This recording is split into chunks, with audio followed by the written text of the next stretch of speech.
on accelerating shift towards shifting power towards more equitable partnerships. At the same time, we are seeing a lot of drastic transformations happening in the sector, from budget cuts worldwide in the Netherlands, increasing pressure on civic space, on civil society organizations. There are a lot of transformations happening, and a lot of us in the sector, a lot of our organizations are grappling with what this means for our work, for the lives of people around the globe, and for the organizations we work in. And how are we responding to these transformations while we also keep the momentum going for a more equitable and inclusive system?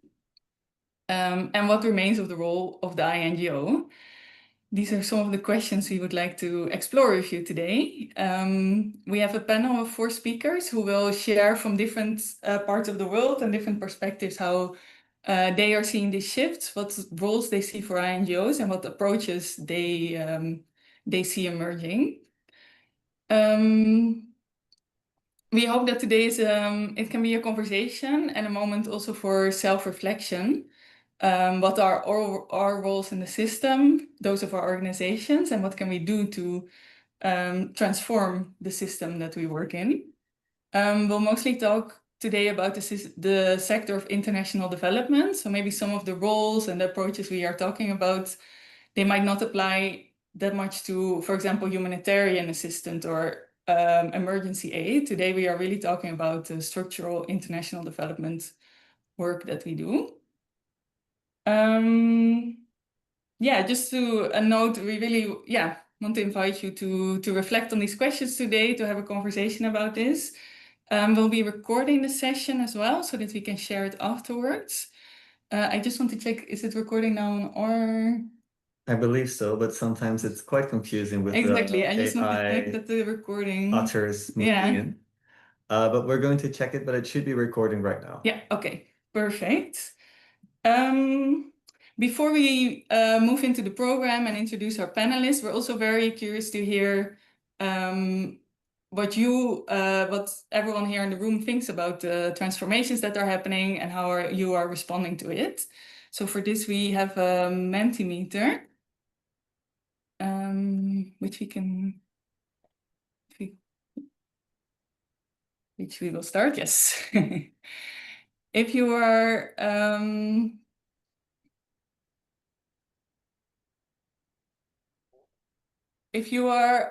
using Zoom on your computer, you should receive an invite to join Mentimeter on Zoom, which means you will be able to directly type your responses. If you're on your phone or if you can't see this, you can go to menti.com and enter the code you see here, 24046338, or use the QR code. I'll just give a moment for people to join.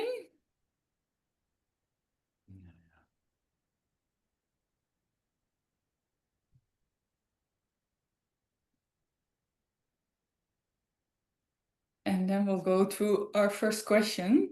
What are the most significant shifts you currently see happening in the international development sector? So feel free to add a few keywords of the shifts you see happening. If you're not able to join in the Zoom app, just go to menti.com and put the code that you see on top of the screen, 24046338.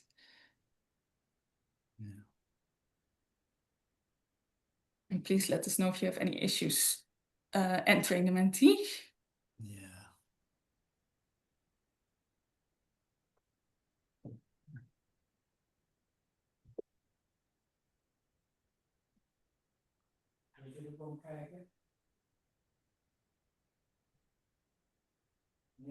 Right.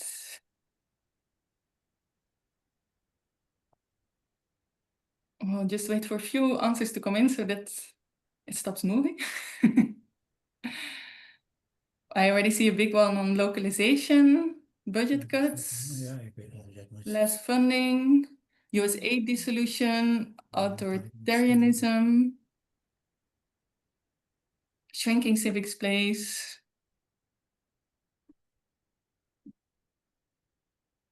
Other actors are stepping up. I see fake localization.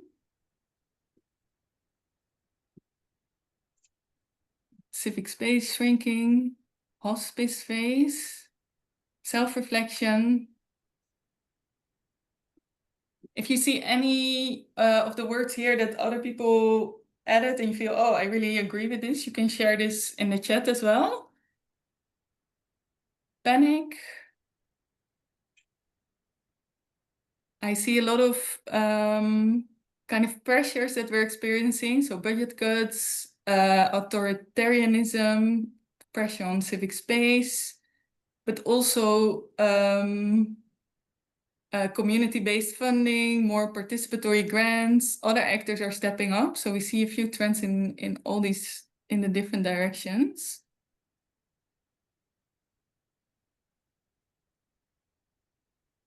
Great. Feel free to add some of your reflections to this in the chat as well.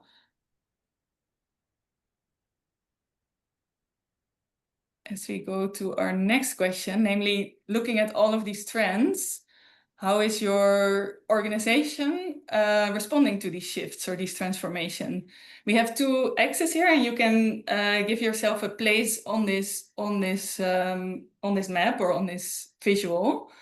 What sense of urgency do you see in your organization? Is it low or is it high? And to what extent is the response focusing on transformation? So on the bottom left corner, we see more of an ignoring response or focusing on self-preservation. Or on top, are you adapting, reacting to the immediate pressures? On the top right, we have more of a transformative approach, implementing deep and lasting change. Okay, I see already a few coming in. Nice. Some are a bit in the middle between adapting and transforming. Some are already really on the transforming side. Others more on the adapting, even ignoring a bit. And on the bottom right, the visionary, anticipating future challenges. Nice. Interesting to see these different approaches and to see that we have a variation of different responses to this in the room here today. If you want to expand a little bit on what you're seeing and how your organization is responding, feel free to explain or add some more comments on the chat. I think this is a very interesting way to already kind of map the different responses that we are seeing. And I'm very curious to hear, well, we will ask how our panelists of today see these responses as well. We will share these Mentimeter results at the end of the session, because I think it can be interesting to review these responses. So for now, thank you for sharing this. Let me stop the collaboration here.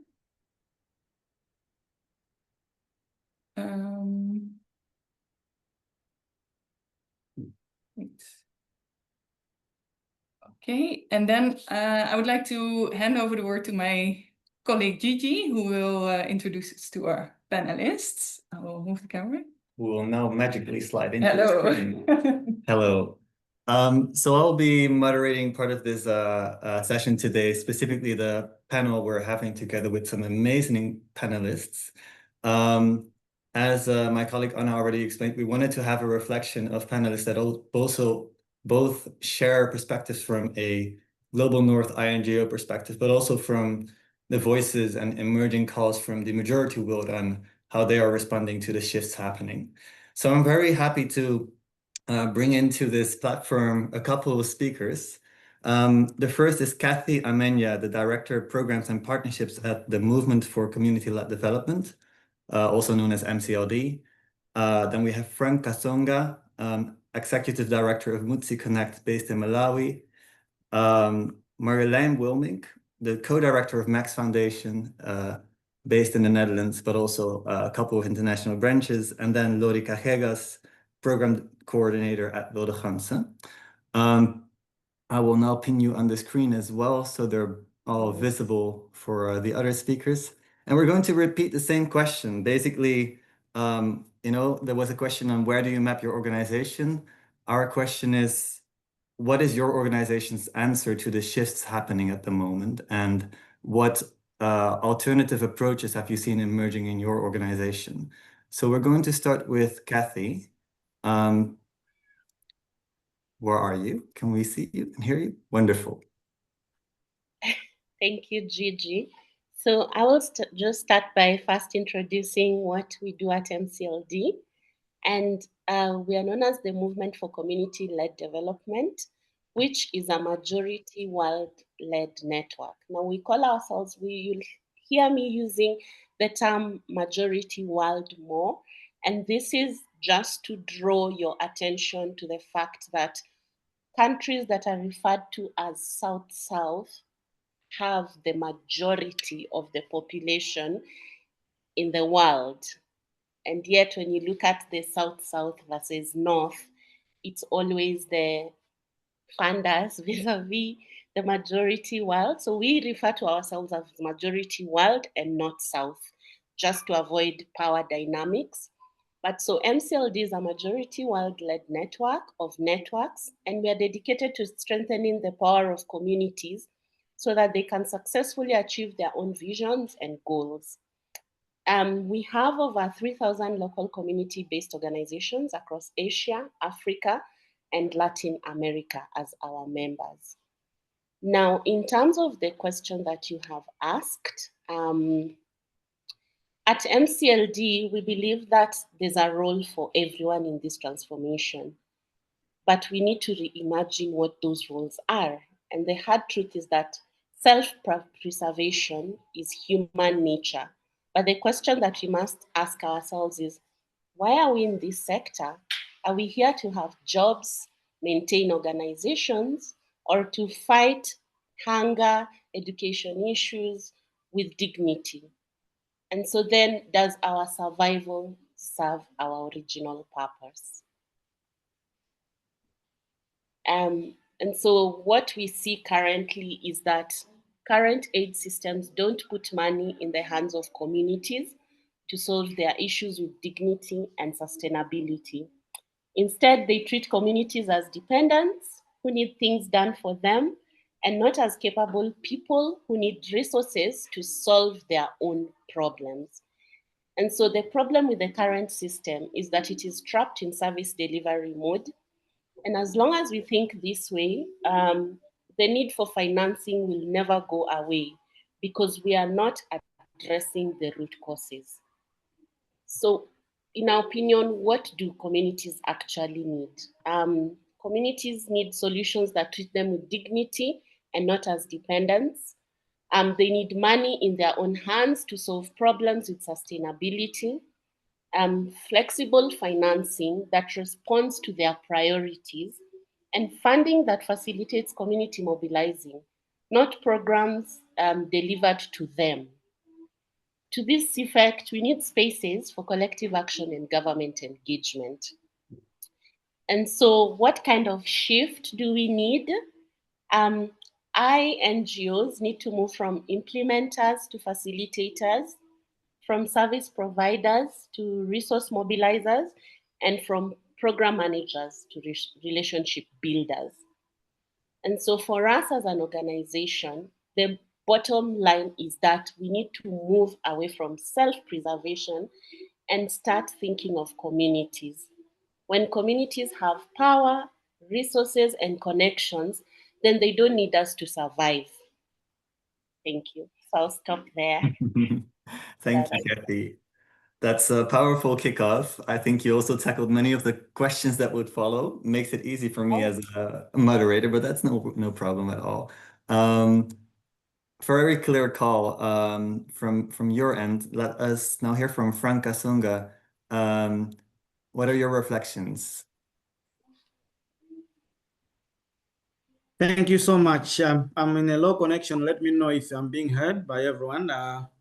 Yes, so at Mudzi Connect in Malawi, Southern Africa, I will say we are living the localization. That's how I will start with. Leaving the localization, what do I mean by that? I agree with Cathy there that I think over the years we have seen a lot of international organizations, local organizations that somehow bring the activities or interventions on the communities without actually putting the communities at the center of those implementation of those activities themselves. So the result has been slow progress in terms of development at community level, because once those so-called implementing partners leave, the communities also abandon those particular projects because they were not very invested in those particular programs. So at Mudzi Connect, we're also reflecting on the fact that, as our teams have mentioned, there's high dwindling levels of investment and funding from across the globe. And we are saying, what can we do at the moment? So what we are doing is we are bringing and engaging the communities to own and invest in their own development, with the other actors that are coming in that should be co-investors in that particular development.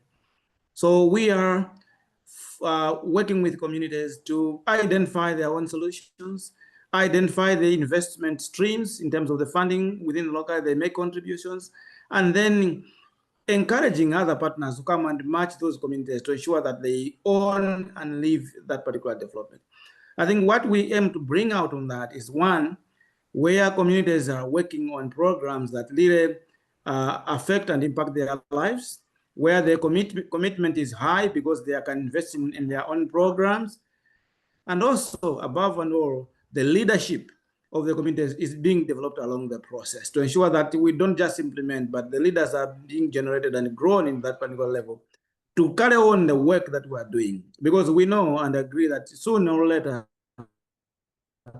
this funding might dwindle even further, and then the communities should be able to carry on their own development. So as an organization, we are a localized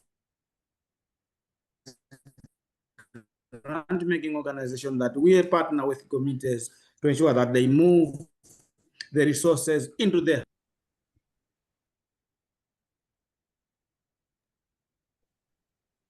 Thank you, Frank. We lost you a little bit at the end. I'm not sure if you're still here. Oh, sorry, I'm still here. Can you hear me? Yeah. Oh, sorry. I thought, because I said I stopped there. So I was saying, yeah, this is what we do at Mudzi Connect, and the aim is to ensure that development is sustainable, by sustainable that are able to carry that.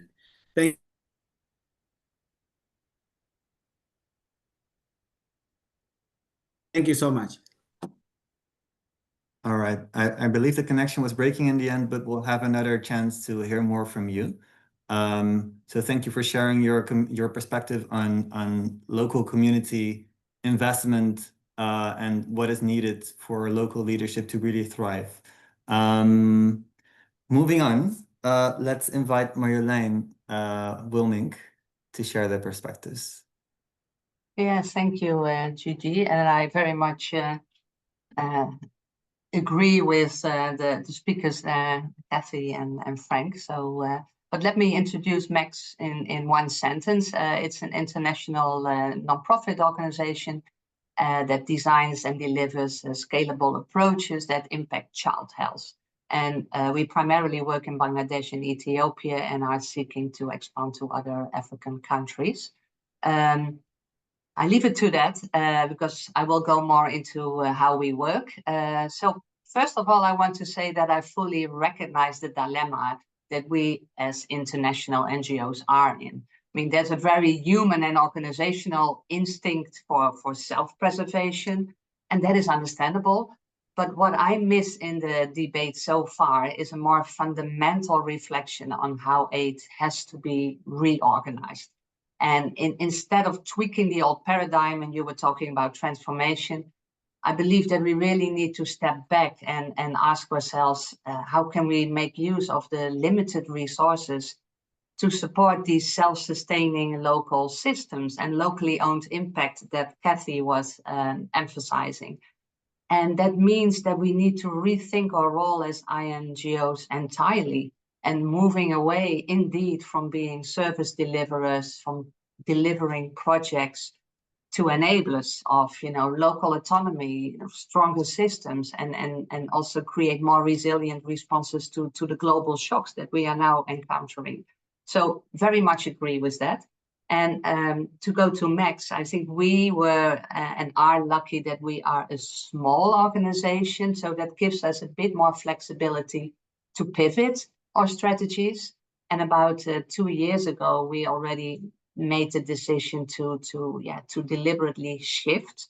And we said we won't just deliver projects, we'll use our projects to co-develop with local actors, to test and to de-risk approaches that local actors can eventually adopt and scale. So de-risk for us is very important. We test it out, we take the flaws out of it, because local actors cannot take that risk. So that's one of the roles that we want to take up much more stronger. And to do that, we developed what we call our evidence for scale process. And I won't go into details to explain everything, but in a nutshell, it's a step-by-step approach that ensures that specific solutions or interventions have the potential to scale. And not because we scale it ourselves, but because local systems take it forward, local system actors take it forward. And we built that thinking into our project design right from the start. And it sounds easy, but it's a very tough process, because your teams need to unlearn old habits and have to be thinking differently. So it's a tough process, but we are getting the hang of it. And if you want later, I can give you some examples and how that works, for example, in Ethiopia. But let me also leave room for the next panelist. All right, thank you, Marjolijn. So de-risking approaches as one of the new roles proposed. Laurie, can you share what your organization's answer has been amidst the multitude of crises we're currently in? Thanks, Gigi. I'm Laurie. I am the program coordinator of Wilde Ganzen Foundation, which is a Dutch foundation instituted in the late 1960s. So we are a grant maker, and we also implement programs in different countries. At the heart of the vision and mission of Wilde Ganzen is to promote community-led development and the self-reliance of local organizations. So going back 25 years ago, since then, we've been supporting local organizations to become less dependent on foreign aid, because even back then, we've already observed through our relationships with partners what kind of harm too much dependence on foreign funding did to local, especially to local organizations. So having less control of, how they do development. They've been conditioned to be passive recipient rather than, as Frank said, as co-investors of their own development. And it seems like, there was a reason why donors want us to become continuously dependent on them. And then civil society has been attacked by national governments themselves, because we are perceived as intermediaries of foreign interests. So I think the response to the shift of what we're feeling now as a funding crisis, we might not have felt that before, but 25 years ago, it is already the aid, the way we do development, how aid is being channeled, is already doing harm to local organizations. To respond to this, so in early 2000, Wilde Ganzen has started to promote local resource mobilization with our local partners. And this partnership led to the formation of the Change the Game Academy, which is an alliance, a global alliance of 19 national civil society organizations in 16 countries. We call it Change the Game because we really want to change the way we do development. So it has been existing for 15 years now.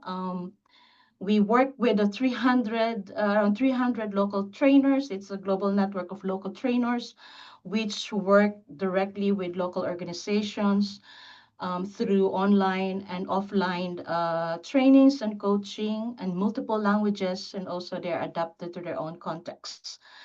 And we've really seen the importance of treating, resources not only as funding, but frame it in a way that we recognize the existing assets already that communities have. So assets, non-financial resources like local knowledge, networks, influence. And we do believe that, when we encourage local resource mobilization, funding and non-financial support, local communities could really be drivers of their own development. And we've seen that in the change in the Giving for Change program that we are partnering with the Dutch government under the Power of Voices, that with capacity strengthening on local resource mobilization, we don't only stimulate local fundraising, but we also help or support local communities to use that locally resource funding to decide on how they would use it in their communities. And because they co-invest on that on raising funds, they also will more likely to monitor how local initiatives have been implemented in their local communities with local organizations. So they tend to they really felt that they have invested. And with this, I think it's quite important to emphasize that when we think around what's happening in terms of this funding crisis, we always look at, how to change the system, looking at others, looking at donors, looking at global north. But there are already a range of movement building happening across Africa, across Latin America, to decolonize, the aid sector because of the harm that is posing, not only the power imbalances, but really the harm of too much dependency. So with that, I would end that I think the role of INGOs is to really recognize also, that we shouldn't rush to filling in the funding gap, but to really think around opportunities to transform, although it's a very difficult time for all of us. Thanks. I'll stop there, Gigi. Thank you, Laurie. What a four great reflections that we've heard, and it's interesting to hear the similarities. I'm wondering if we can also find some of the differences that the different, like we as panelists see amidst the approaches that we are trying to aim for. But it's very clear that Laurie mentioned, as INGOs, we also have a role to play, and we shouldn't just look at donors or the system and blame them for the steps. There's actually a harm that is being continually imposed by INGOs taking in a certain role, apparently, in which there's dependency recreated over time. And I was wondering, listening to these responses, Cathy and Frank, from a majority world perspective, do you resonate with what has been shared with the dilemma that different organizations in the global north have shared between self-preservation and transformation? And to what extent does that relate to the demands that you already mentioned? For example, I heard, communities are asking for dignity, money in their own hands, but do you see that this call is actually moving in the right direction?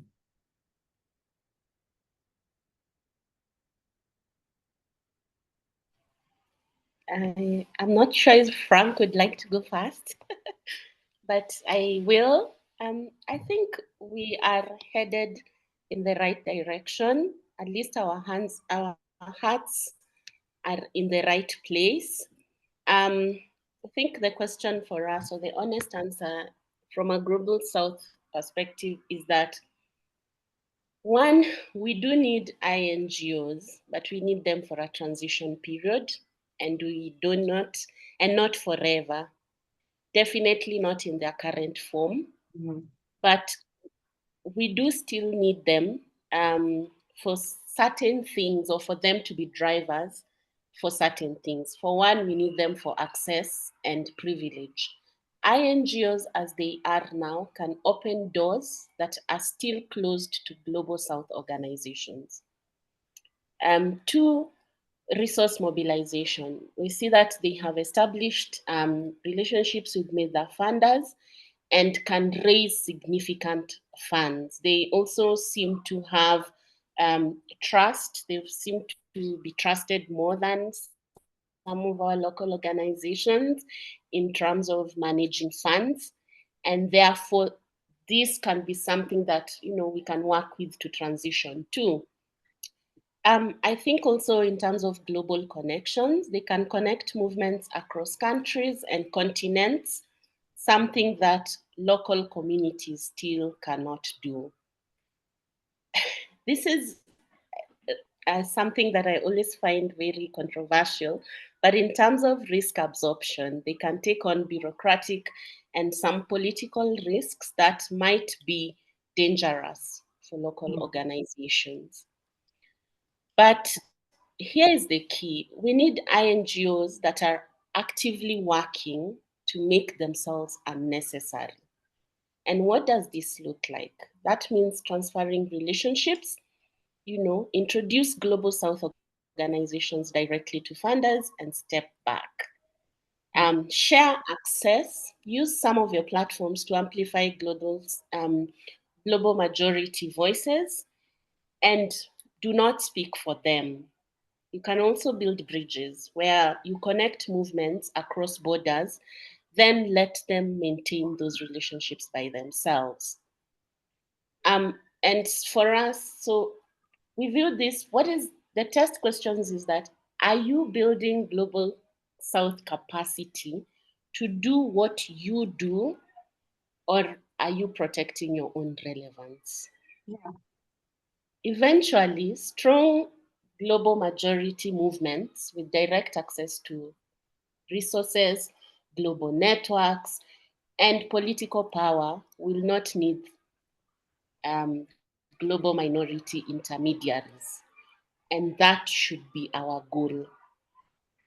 So the truth is that we need INGOs now, but in future, it might not be 10, it might not be 20 years, but we need them to be committed to their own absolence. The question isn't whether you'll survive, it's whether you will help us to thrive without you. Okay, so the role of the INGO isn't absent, but it's more in supporting and powering that transition, also by stepping back and making space. And Frank, are you here?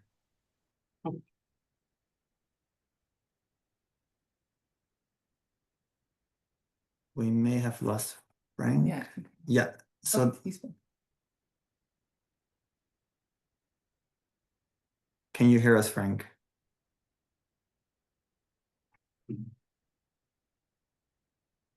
So for now, let's move on to perhaps Laurie, if you can, like, listening to these demands and these calls for from a global majority perspective, is this something that you think and feel Global North INGOs can easily respond to? And I know that as a note, I know that Wilde Ganzen also sits in a bit different, as it's also more like a network, a global network or platform. But I was wondering, can you still reflect or share some reflections on that as well? Yeah, I mean, Cathy said so many things, and I think it's not only a shift in the system that we want to see in the future, but really looking at ways where, because we might be asking a revolution, right? So I think the invitation is, in your own control, in your own environment as INGOs, what could you do differently? And my hope is that we shouldn't rush to just fill in the funding gap that we are feeling now, but really, see it as an opportunity to transform. And again, maybe also say, maybe we're not needed, right? The other part is that what I've observed also as Wilde Ganzen, there's still so much focus on grants, on aid, while colleagues in Africa are already talking about, how they could be supported to build their own financial resilience. And this goes beyond grants. This goes beyond proposal making. And it's really calls for a shift on the way we see the role of aid in this, international development cooperation as a system. And the other part, I think, is we really need to listen and listen closely to what our partners are saying about our roles and how we could add value. And there's a lot of assumptions sometimes because of our rush to, again, to preserve our own identity, our own branding, that it's very difficult times right now to really look at, how we could balance that. And I think we also need an exit strategy ourselves, right? I think when we see development in the future and we see a different role, maybe it's good to assume that in that future, we might not be needed. So that's my piece of, yeah, thanks. Thank you. My colleague also shared it in the chat, but if you have any questions for our panelists, feel free to share them in the chat. I'm quite surprised because usually with webinars, it's full of comments, people having a whole separate dialogue, but I'm guessing it's because of the very interesting answers that you're giving, which I also want to say the things that are mentioned here, we're actually really deeply reflecting, and I'm hearing words such as we need a revolution, we're thinking about an exit strategy. Those are quite impactful changes within an organization, and it has to do with, has impacts on staff, on reorganization, on communities as well. Yeah. So also knowing that there are quite a lot of INGOs here in the space, or community organizations, feel free to share also those, those dynamics in the chat as well. And I'm hoping to hear more from you in a bit when we open up the Q&A. Marjolijn, a similar question to you was hearing these demands from Cathy. How does that land for you? Does it feel like this is something that you can work with? Does it align with your strategy, or is it actually clashing? No. Well, I think my first answer was already that I very much relate to it, and I do see the dilemma of international NGOs, but yeah, I do see very much our new role as catalyst of this transformation, and that might be indeed temporary. And I think we should continuously, very critically reflect on the value that we create. Is that still sufficient? And well, I think what I mentioned also earlier, if I look at how I see how we can best articulate our role to support that transformation, well, I mentioned already one, and that was also mentioned by Cathy partly, that de-risking is very important also to de-risk approaches, to de-risk solutions is also very important to unlock local finance. So that is a bridge to actually unlock local finance. It works the same in private sector. Nobody will finance something that they are not sure about. But I think proof of concept models work both for governments to really adopt it, and also for private sector, and also for communities, because what Cathy also said, like, we can't afford to take all these risks. So there I see very much a role. But also the knowledge broker role. I mean, global policies, global evidence don't always make it to local level. And to translate that into accessible insights for governments, for communities, for local practitioners. I see that very much as a maybe temporary, but for now an important role. And what we as Max very much emphasize, and what I see also as a big need, is locally owned data, democratized data. Data is power, but it's very often at the moment either donor-driven, NGO-driven, and very extractive. And how can we really kind of democratize data, help building data platforms that are locally owned, locally governed, so that also local actors can really work with information and data that help them to improve, to influence governments, and to really strategize themselves. And I think that's also what Cathy says, but like to be a system architect, because you need also kind of a neutral party to connect silos, shift incentives, map systems, build cross-sector coalitions. So here also to be a catalyst in that as international NGO can also be a temporary role. And for me, very important, I want to emphasize that because I don't have not heard that being mentioned, is also to engage donors in this transformation, because the current competitive bidding models of most donor agencies is very extractive, very exclusive, and really discourages real collaboration, real insights from the South, and real learning. And so I think that change process is really needed as well throughout the sector. So throughout the whole chain of actors that are now creating a system that is not really conducive to create local autonomy and really local resilient systems. So that would be my reaction to what has been said. Thank you for enriching that list as well of possible roles. Cathy, I know that MCLD was part of the Stand with Civil Society initiative, in which there were clear demands as well to civil society. To what extent has there been an engagement with donors as well? Is it easy for you, for MCLD, to actually access conversations in donor spaces and influence them as well on the demands? And Frank is back, that's nice. So we were lucky. We had worked so much that we were part of conversations with USAID that is no longer existing. And so at least they would ensure that we were participating in some of these spaces. But one of the spaces that has been really difficult to penetrate is the EU.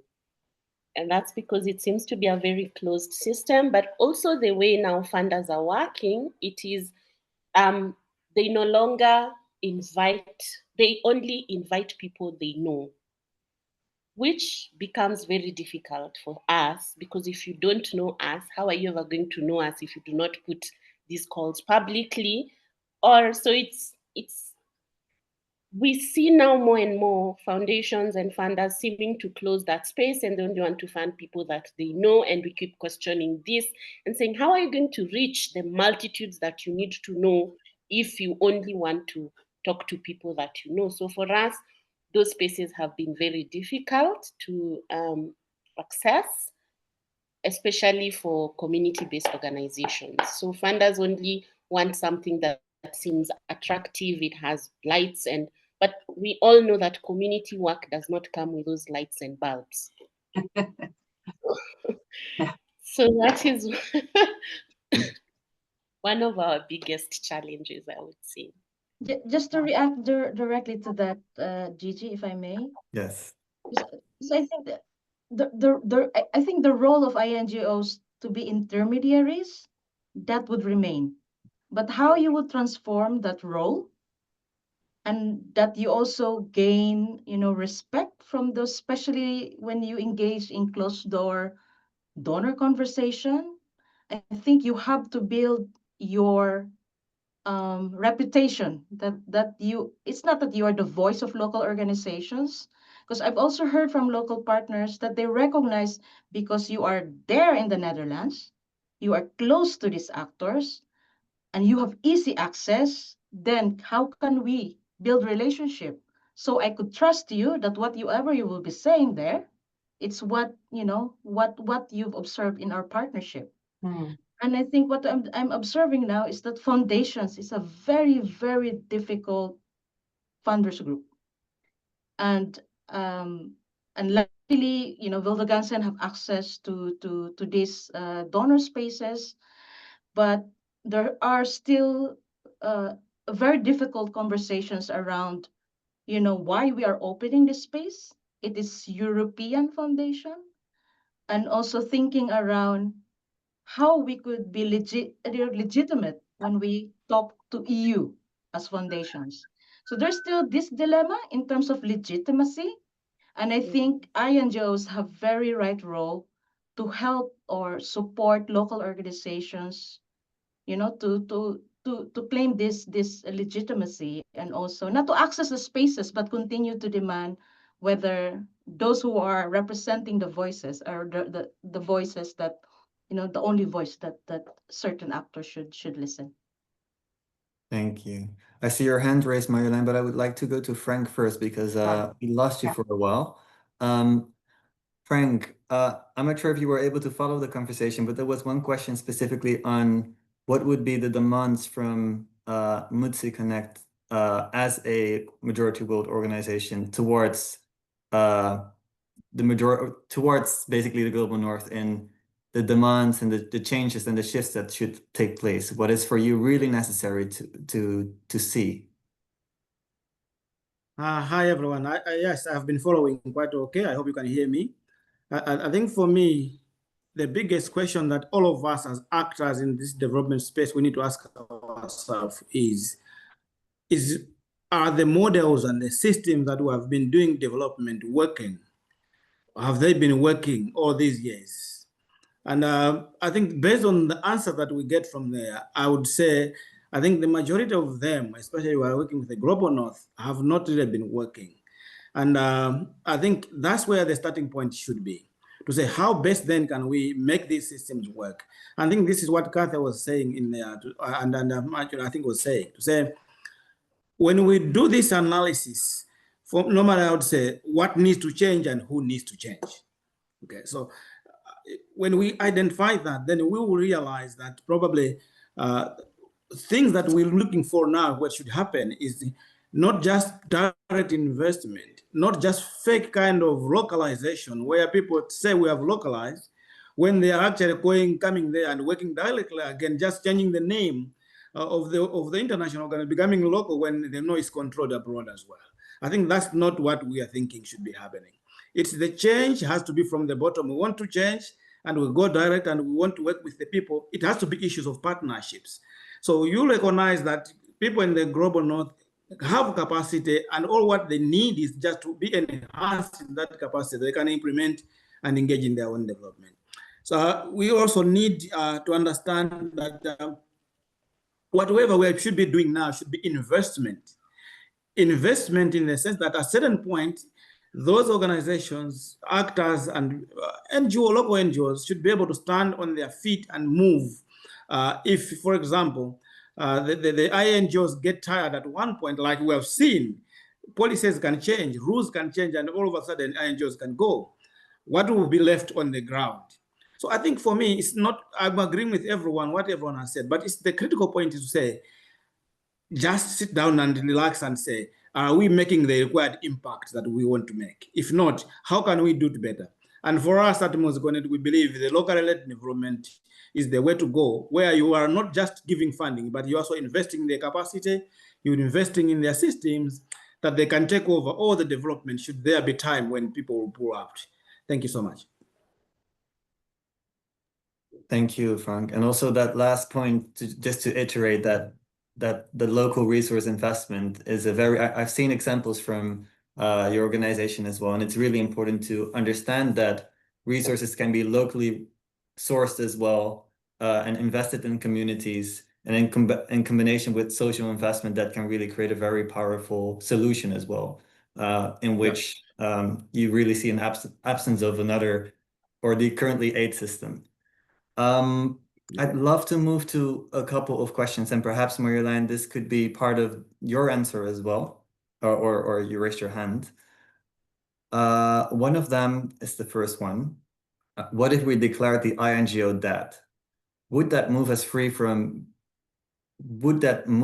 us to grow into the new possibility created by the end of US aid and the ripple effects it has set in motion? So in other Can you repeat it again? Yeah, sorry.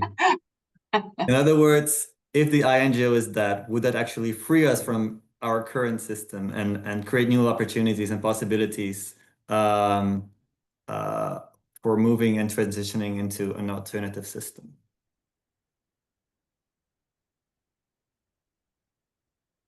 You're asking me? Would you like to give an answer? No, I was just kind of waiting for who do you ask first. Oh, okay. No, so Marjolijn, the floor is yours. There you go. Well, I think what we now saw with US8 actually created a lot of new ideas. And as we said, never waste a good crisis. If there is a crisis, then things need to change.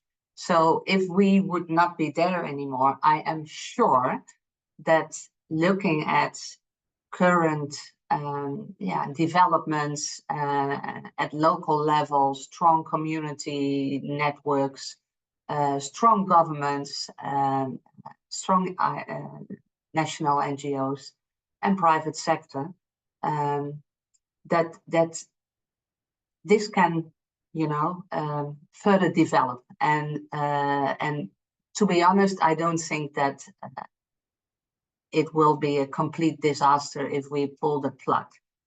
Nevertheless, and I think also that's what Cathy also mentioned, I think there's a temporary role to catalyze this process. And so I'm like, hey, if we would not be there anymore, yes, things will happen definitely. If we want to accelerate it, we can play a temporary role. And I think I mentioned already the kind of temporary role that we could play. But I very much agree that that role should be temporary, and it will be moving, it will be changing along the kind of development that happens in the South and along the demand that there is for us, instead of the other way around.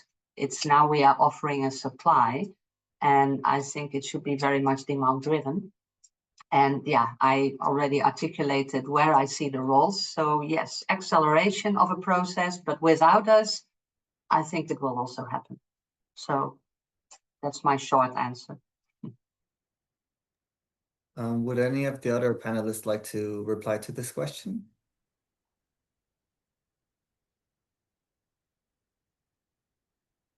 No, because we have a couple of other questions in the chat. I'm asking my colleague Anna if she can introduce some of them because she has been reading along. Hello, I'm back. There are a lot of questions in the chat about finance.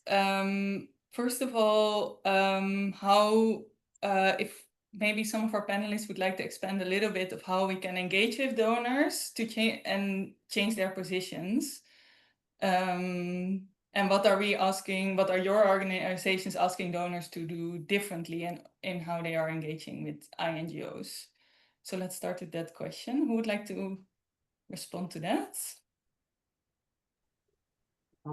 I can start. I can start on that one. I think for us here, I think I'm combining two questions that I'm seeing on the chat. We're going somebody talking about the diaspora financing and this one as well.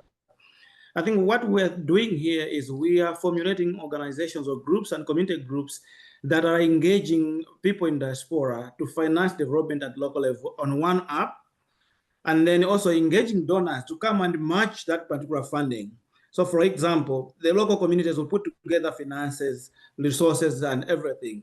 They will ask the people that are in diaspora that are coming from those particular communities to also bring the resources together. For example, if we have matched about, generated about $10,000, all we're asking is donors, can you come and go invest on our investment by giving us another $10,000? So 50-50, one-to-one kind of matching. That has a number of opportunities. Number one is communities are not just recipients of aid. They are part and parcel actors of that particular development because they are putting their resources in there.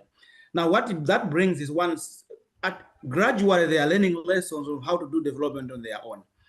Because at the end of the day, when we go first year, we will match them at 50%. We will tell them in the next year, we will match you at only 30%, so that we are teaching them.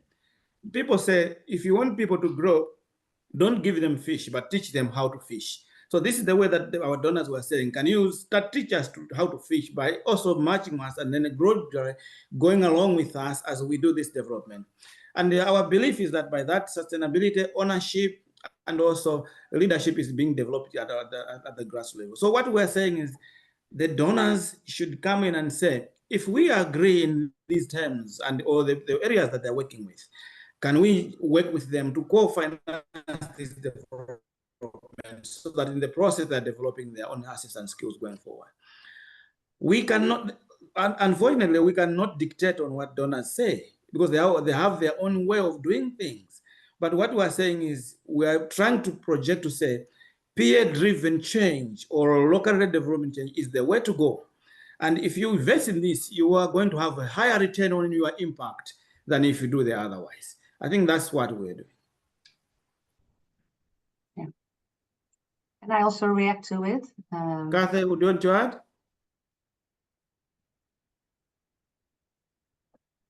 Sorry? Maybe Marjolijn, go ahead, and then if Cathy... You can proceed. Marjolijn, go ahead. I think Frank is having some connection problems. Well, maybe two answers. One that I wanted to say a while ago, but we just have this discussion internally around finance. And I think it's also, and we were just having, actually, this last weeks, we are having this discussion on the mindset of funders. We are very much project-oriented. Funders are very much project-oriented. So in a project, it's funded what works. But I think that we should really shift to funding what lasts and solutions that local actors will adopt and adapt and scale, and that locally owned solutions to really trigger that. It also requires a different funding mindset, and that moves away from funding projects into funding transformation. And that is a hard one. That is a very hard one. And we just have this discussion internally on cost effectiveness, you know, because traditional funding models are very much focusing on unit costs, immediate outputs, and they overlook the complexities of what Cathy is very much also emphasizing, you know, the kind of the uptake, the scaling, the resilient systems. And so we need other indicators for resilience, for independence, and other finance models. And that is a difficult one for funders. And I think we as INGOs can play a huge role to, well, to say in an arrogant way, to educate also funders like, hey, listen, you know, we need to do this differently. That's very important. And the other point that I wanted to make when Cathy was talking about EU is funders also don't want to take risks. They want to see results. And therefore, they find it very difficult to work with big grassroots organizations. Like, can they really deliver? We don't know them. They don't even pass the due diligence process. And we need to really change that. We really need to change that mindset. And I think there we have a big role to play.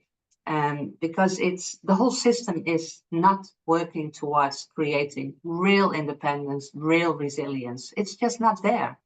And if you talk about where we should really advocate for, it's also that part. That's very, very important. Yeah. Maybe to add on to that, there was a question in the chat, Marjolijn, for you, if you could actually give maybe an example of how you work to de-risk approaches and solutions. Yeah. Yeah, well, maybe a nice example is what we at the moment are doing in Ethiopia, where we have a program together with Plan and IDE. It's called the Healthy Village Program.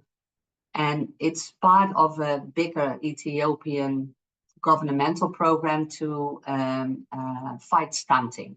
It's very much community driven, and the government is really placing a big umbrella around it. And it's inviting different NGOs to test out approaches so that they can scale it and that communities can adopt it. And so what we continuously do is to really create evidence around what works and what doesn't work. So to really see like, hey, if we, for example, measure children, does that really affect behaviors of parents? Do they really change their behavior? Can we prove this? Because if we can prove it, then it's solid to be adopted and to do that nationwide. Our kind of infrastructures, community infrastructures, are they really able to provide this service to parents? Is it scalable? Is it too costly? Is it affordable? So to kind of measure all these indicators, like, hey, does it really result in the desirable change? What does it exactly cost? Is it scalable if you want to do it nationwide? We continuously kind of share that with the governmental team and try to tweak and adjust while we go, so that at the end we contribute to a much more nationwide adoption than if we just deliver our project. So it's an ongoing discussion and dialogue with the government, sharing it, working on improvements, comparing their approaches, bringing other NGOs also in to do it in the same way, to really think about what do you deliver here. So that is kind of an ongoing, it's tough sometimes because people, they want to go fast and deliver, but this is really important. And the same at community level. Is the community really having the infrastructure to sustain it? Do they adopt this? Do they want this? Is it needed? So yeah, kind of continuously basically question yourself and question your approaches. That is the kind of simple answer. But yeah, it's embedded in an approach that we have now developed. And yeah, it's tough. We need to unlearn and learn again, but slowly we are taking that direction. Yeah. I don't know if that answers the question, but happy to give that person more info, more details later on. Thank you, Marjolijn. There are actually a lot of questions and also comments entering in the chat, and it's very interesting to see some other input and ideas as well of what are these roles of INGOs and that INGOs should play. For example, there was here a comment on what are other roles of INGOs, for example, influencing of northern governments, private or financial sector, especially since the global north is actually causing many of the problems and challenges that the global majority is dealing with.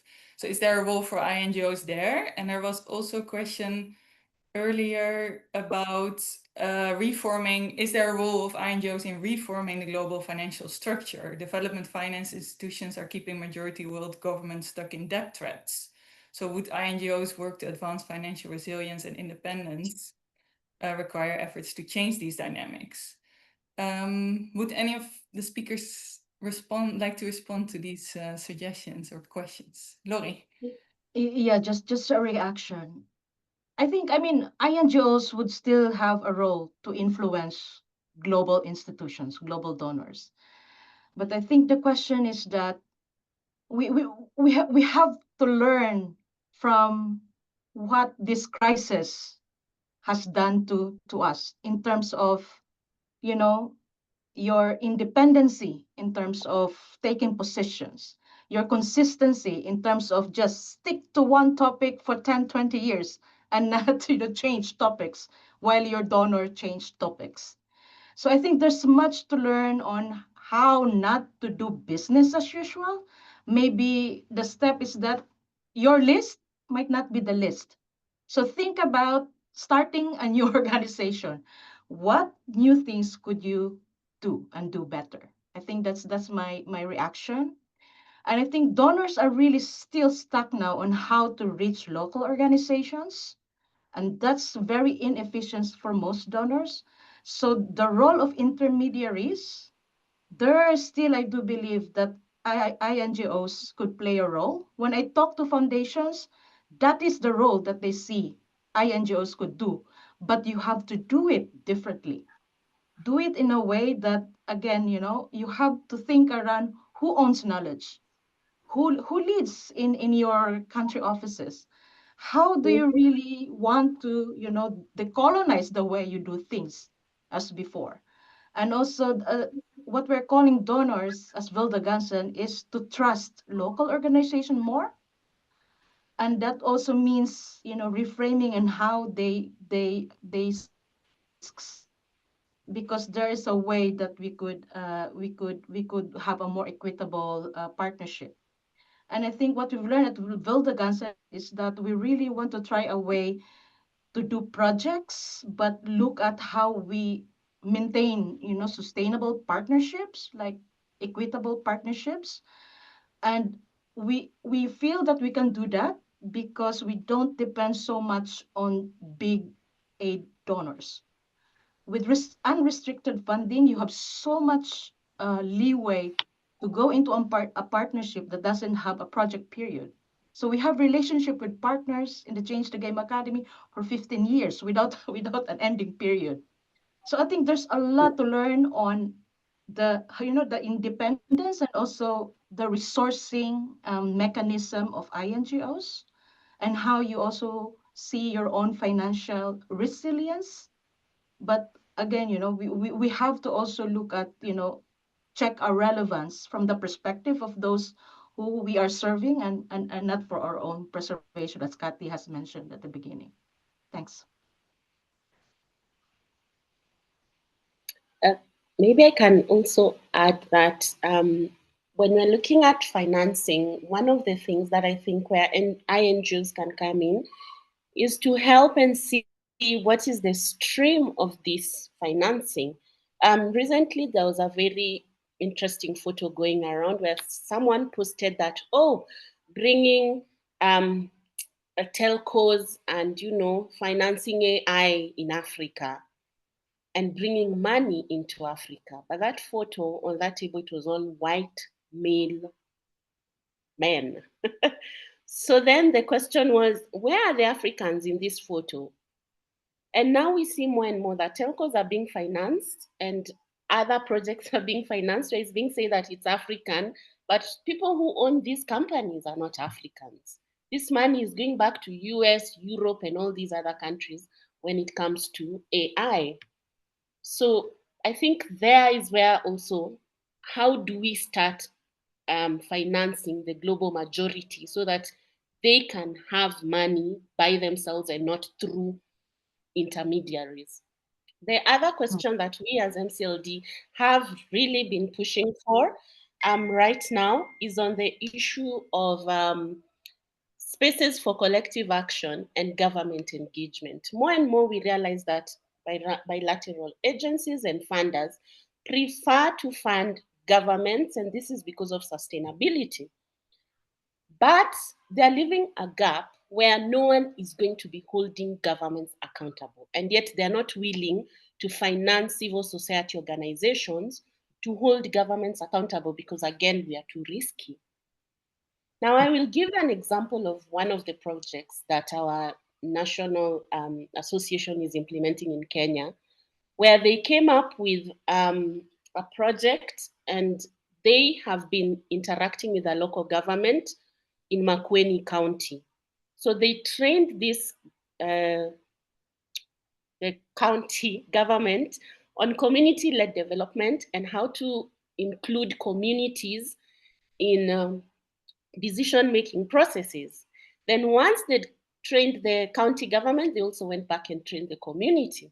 And what I am summarizing a very long project in very few sentences. And what we now see in Makueni County is that they cannot, whenever they make their budget, they cannot send it through without signatories from the community. The community made their own committee on who signs on these budgets. When they want to employ service providers, they go through the community. And this is because these communities realize that these budgets, if we do not influence these budgets, we are not going to get health services that we require. We're not going to get the requisite services that the government needs to provide. And therefore, however much money in terms of funding we get, it will never be used well. And the reality is that majority world countries, we suffer from corruption. And the corruption is exacerbated by funds that do not hold governments or are unable to hold governments accountable. And so what we keep saying is that First, we need to rethink what we are doing. If we do not change our approach, we could multiply funding by 10 times and still not create lasting change.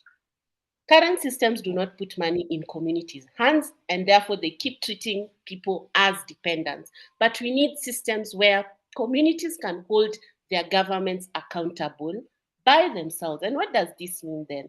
Support community organizing, fund networks weaving, regular gatherings, communication systems, and resource sharing. Now, some of these things that I'm stating are not stuff that regular funders want to fund.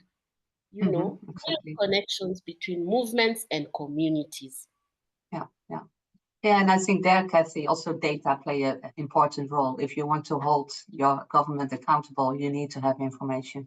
And Yes. that is very crucial. And just a small remark, because I'm also looking at time, I think there is a huge amount of local resources available. There is, but how do we unlock it? And that is, I think, the key question. And to use the little bit of donor money to unlock local resources or to enable local agencies to unlock local resources, that is very important. So use the money that is left almost as acupuncturist, put the needle in the right spot. And I think that is very important now, to really unlock local resources and to enable you guys to tap into that. And that has to do with risk, that has to do with data, and that has to do with what you say, your own government, hold them accountable. And that is key in this whole process. Yeah. Yeah, and I think to give a specific example, so Marjolijn, I think we really need to be very aware of what, colleagues in Africa, in Latin America are saying about aid dependency, because they're really moving away from too much dependency and reliance on aid. They're looking at more sustainable financing models. Around asset building, combining social enterprises. Exactly.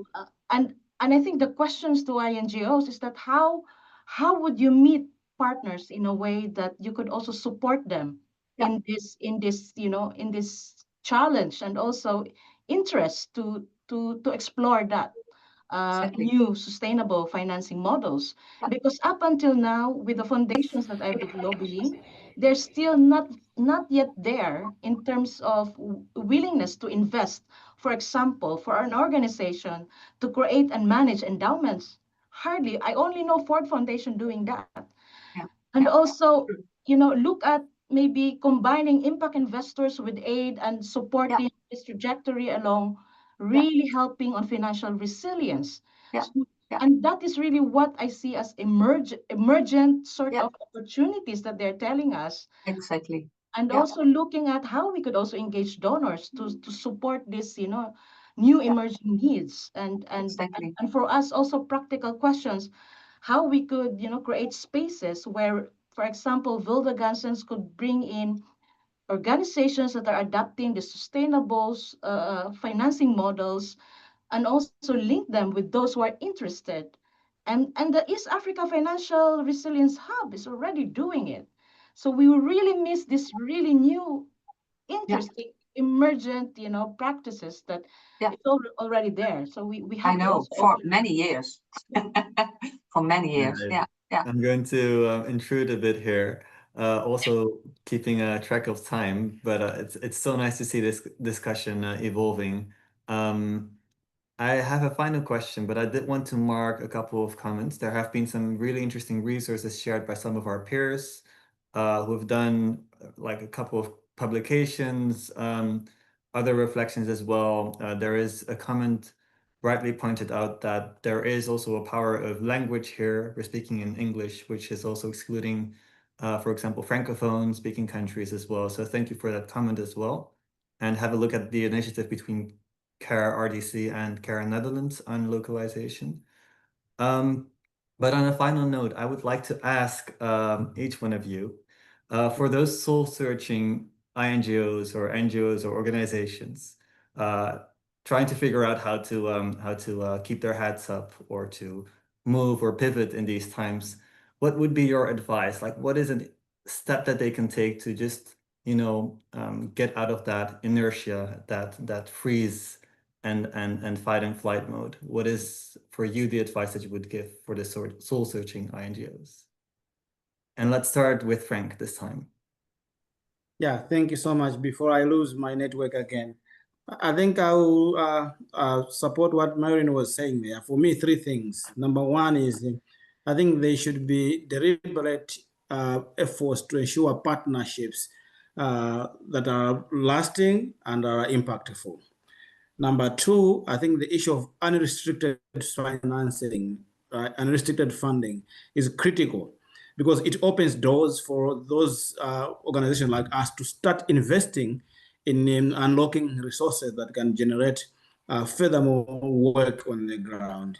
And the third one is the one that I've just finished about. The investments that are supposed to be done are supposed to be deliberately aimed at generating and unlocking resources within the local, global, north, south itself.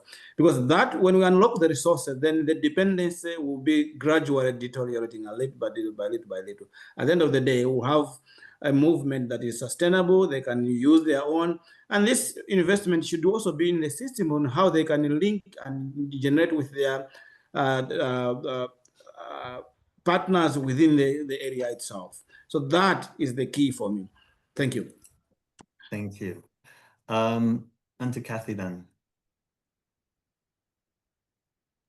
Keep it brief, please. For me, thank you.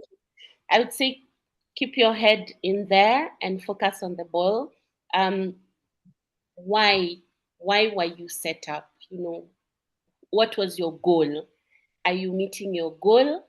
And times might be hard, but how do you shift so that you still deliver what you set out to deliver? It is very easy to be, the noise might be too much, but focus on your goal. What did you aim to do for the communities that you're doing? And is that your agenda? Are you still keeping within your agenda?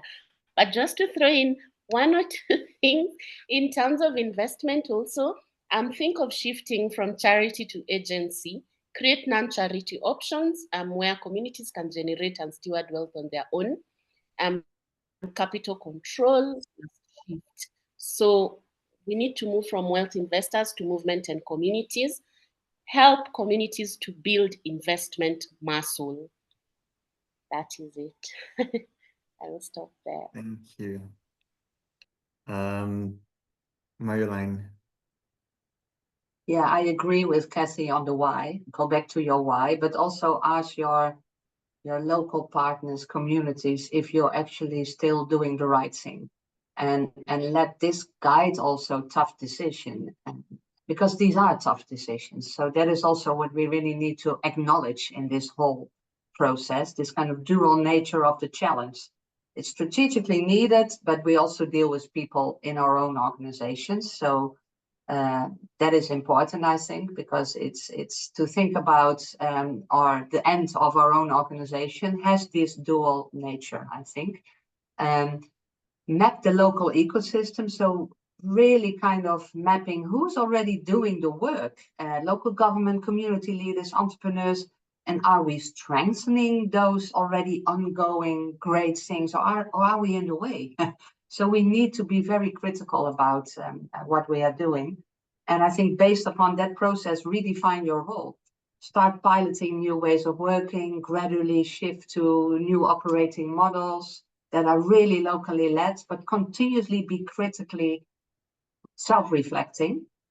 And I think mindset change is key. It's not just about tweaking some tools and systems and off we go. It's about a different way of thinking about power, ownership, and value. And that is I think the toughest part of all of us, for all of us. Yeah. So let me keep it to that answer. Let's move on to the last comment from Laurie.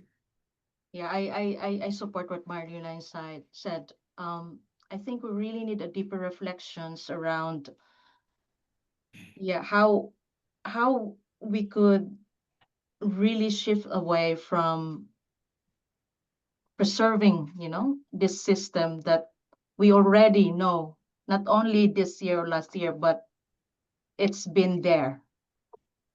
And also thinking around how we could transform ourselves. So it's not only about managing grants, challenging funding, but also, as you said, Marjolijn, it's really a shift on the mindsets, on how you look at, sustainability of local communities and local organizations doing their own development. So I'm really encouraging everyone to look at ways, on how we shift away with too much focus on aid as the only, solution. And I always remember what Star Ghana, our partners in Ghana, and WACC concluded in one of their civil society gathering, that the future of international development is not on aid, it's really on local agency. And I hope that, we need to unpack it more and have it as a basis to move forward. Thanks. Thank you so much to all the speakers. I'm not going to repeat anything because it's not going to hold any of the value, but one of the things that has been so clear is that there is no reason or even legitimacy, it seems, to just stand still. There is a crisis. We need to respond. There needs to be a reaction. We need to be reflective on what we have been creating over the past years and if this system is still upholding. And from the demands and the initiatives and examples that we've heard so far, there are plenty of reasons to move ahead, to explore, and to really shift from that charity model to a model of socially driven or community-led social investment models that really unlock the potential of local communities. Anna, there is still a reflective question, but I'm wondering if we still have time for that, and otherwise if we would move on to receiving some of the feedback as well. Yeah, let's do that. As we close, we said at the beginning I've seen a lot of comments as well already reflecting on these discussions, reflecting on what roles we see for INGOs. I really hope you'll be able to take back some of these ideas also into your own organization, into your own work. So it would be great to hear from you. How you think this also relates to your work. We don't have time to go into that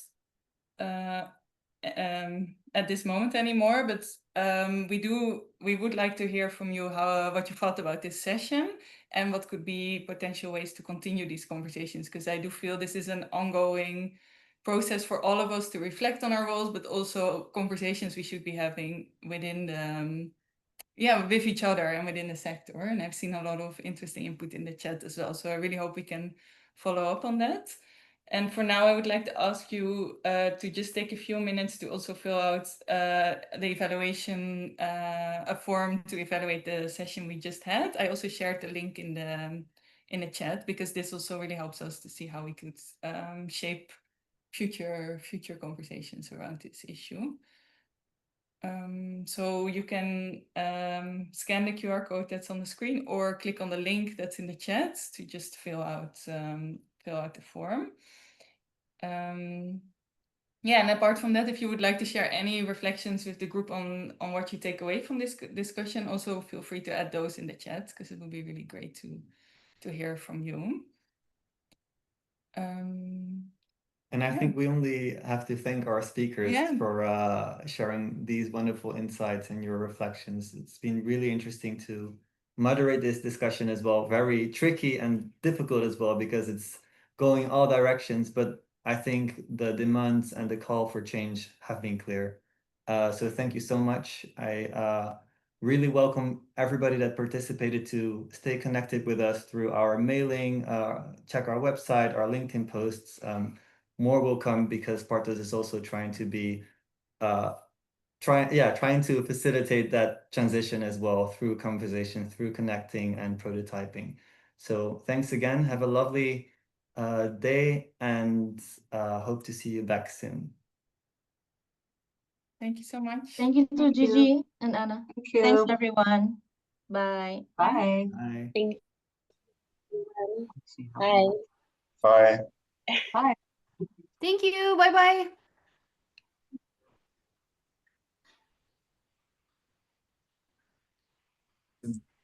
Bye-bye. Thank you. Bye. Bye. You want us to stay on or? Should we leave? If you want to, Okay.